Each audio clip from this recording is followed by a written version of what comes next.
En este caso vamos a ver de dónde sale la función arco-coseno. Arco-coseno es la inversa de la función coseno. Igual que pasaba con arcoseno, ahora que es con la que acabamos de trabajar, voy a ver la gráfica de coseno. Y pasa igual que en seno, la gráfica de coseno no es biyectiva. Si yo dibujo una línea horizontal, esa línea horizontal toca varias veces a la función. Es decir, que hay varios X que me dan el mismo Y. No hay inyectividad. Y para la sobreyectividad, de hecho, tengo un montón de valores de Y que no estoy utilizando. Entonces, en principio, esa función no es ni inyectiva ni sobreyectiva, es decir, que no es biyectiva. ¿Qué voy a hacer? Bueno, ahí necesito una parte, una región para definir un cuadradito, un rectángulo, donde la función sí sea biyectiva. Entonces pasa igual que en seno, hay un montón de partes que son biyectivas. Por ejemplo, de aquí a aquí hay biyectividad, este trozo es biyectivo. Pero también de aquí a aquí, ¿ok? Y de aquí a aquí. Pero hay un montón de partes donde la función cumple la biyectividad. La idea es, como les decía en arcoseno, bueno, los matemáticos por ahí se pusieron de acuerdo para ver qué parte tomaban y decidieron entonces tomar la parte que iba entre 0 hasta pi, que es el cuadro que les voy a poner por acá, de 0 hasta pi. Y en y entonces estaríamos tomándolo entre -1 y 1, ¿verdad? Para cerrar por ahí ese rectángulo. Este me queda un poquito para abajo, vamos a ver si lo subo un pelín.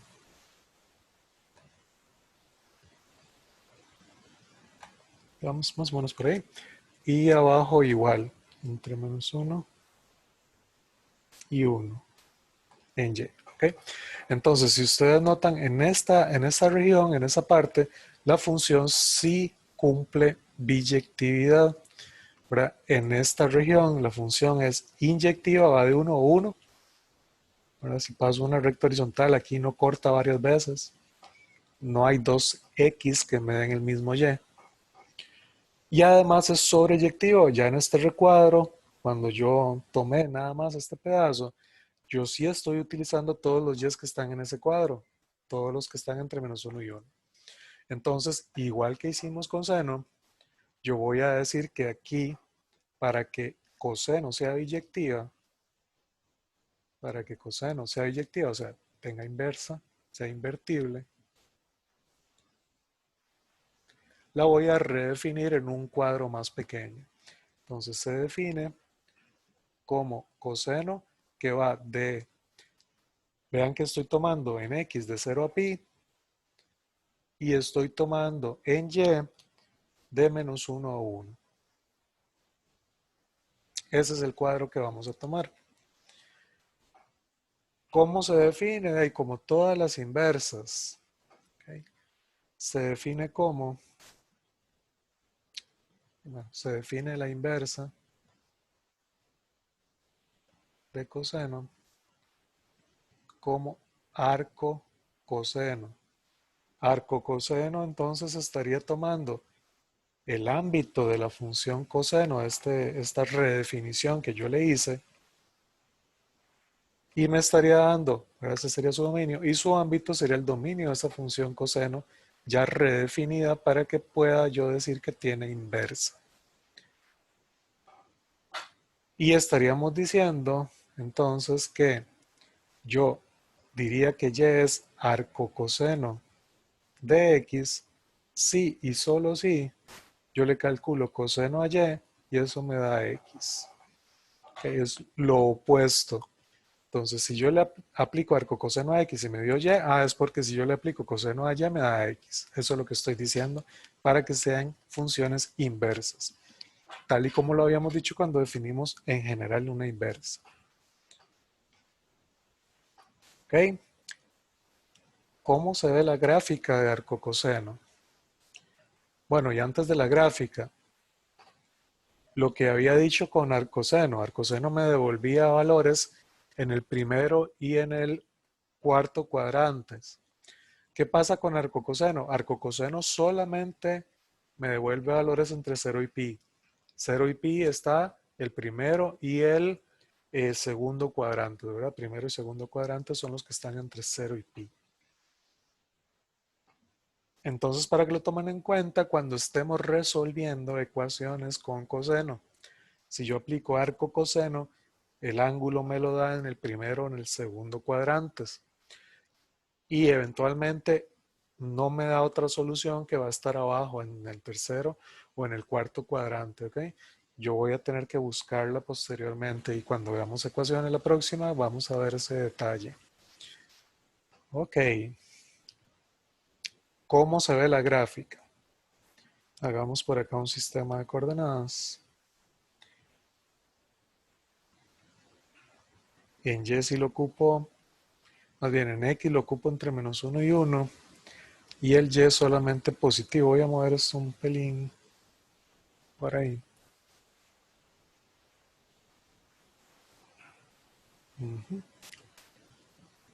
Más o menos así. Este es mi eje X, este es mi eje Y. Y vean que el dominio de arco coseno está entre -1 y 1. Digamos que el -1 está por aquí y el 1 está por acá. Y el ámbito de arco coseno está entre 0 y pi. Digamos que pi está por aquí arriba. Entonces, si yo me fijo en 0, voy a fijarme en la función, en la gráfica de coseno. Solo un poquito más para arriba. Vean que en la gráfica de coseno de 0 dio 1. Quiere decir que arco coseno de 1 da 0. O sea, que en 1 se relaciona con 0, arco coseno, es decir, que este punto pertenece a la gráfica de arco coseno. Vean que coseno de pi me dio -1. Quiere decir que arco coseno más bien de -1 me da pi. Arco coseno de -1 me está dando pi. Este punto pertenece a esa función. De hecho, bueno, puedo ver que coseno de pi medios me da 0, o sea que arco coseno de 0 me da pi medios. O sea que hay un puntillo por aquí intermedio que es pi medios. Ahora, si esto debería funcionar entonces como una especie de eh, espejo con la función y igual a x, ¿verdad? Con la identidad, entonces nuestra función arco coseno, ¿qué forma debería tener? Bueno, ahí debería salir, vamos a ver cómo imagino esto, como así, ¿verdad? O sea, vean el espejo acá. Entonces debería salir de acá, pasar,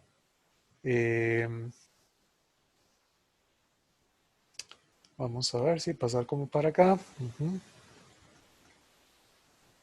Vamos a ver cómo me sale, como así.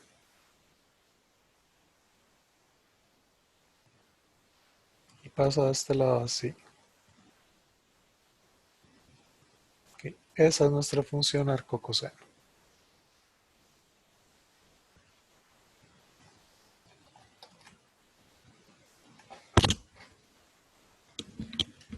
Ok. Y ahí tendríamos entonces la gráfica de arco coseno. ¿Qué cosas se cumplen? Bueno, viendo más o menos lo que hicimos con seno, ahora les había puesto la composición de f o f inversa o f que da x.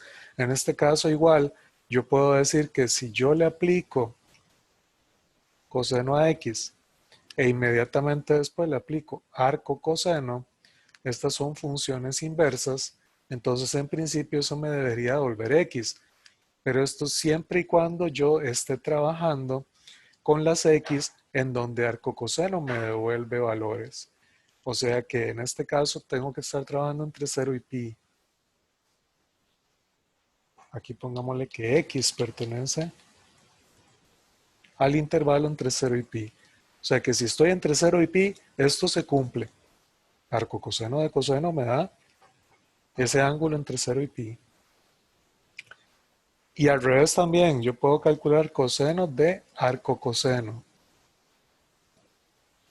Y eso me va a dar X. Pero siempre y cuando la X esté dentro de ese dominio arco coseno, ¿verdad? Que es entre -1 y 1. ¿Ok? Esas son, digamos, las propiedades. Y por ahí ya dije entonces cuál es el dominio, cuál es el ámbito. ¿Ok? Esa es nuestra función arco coseno.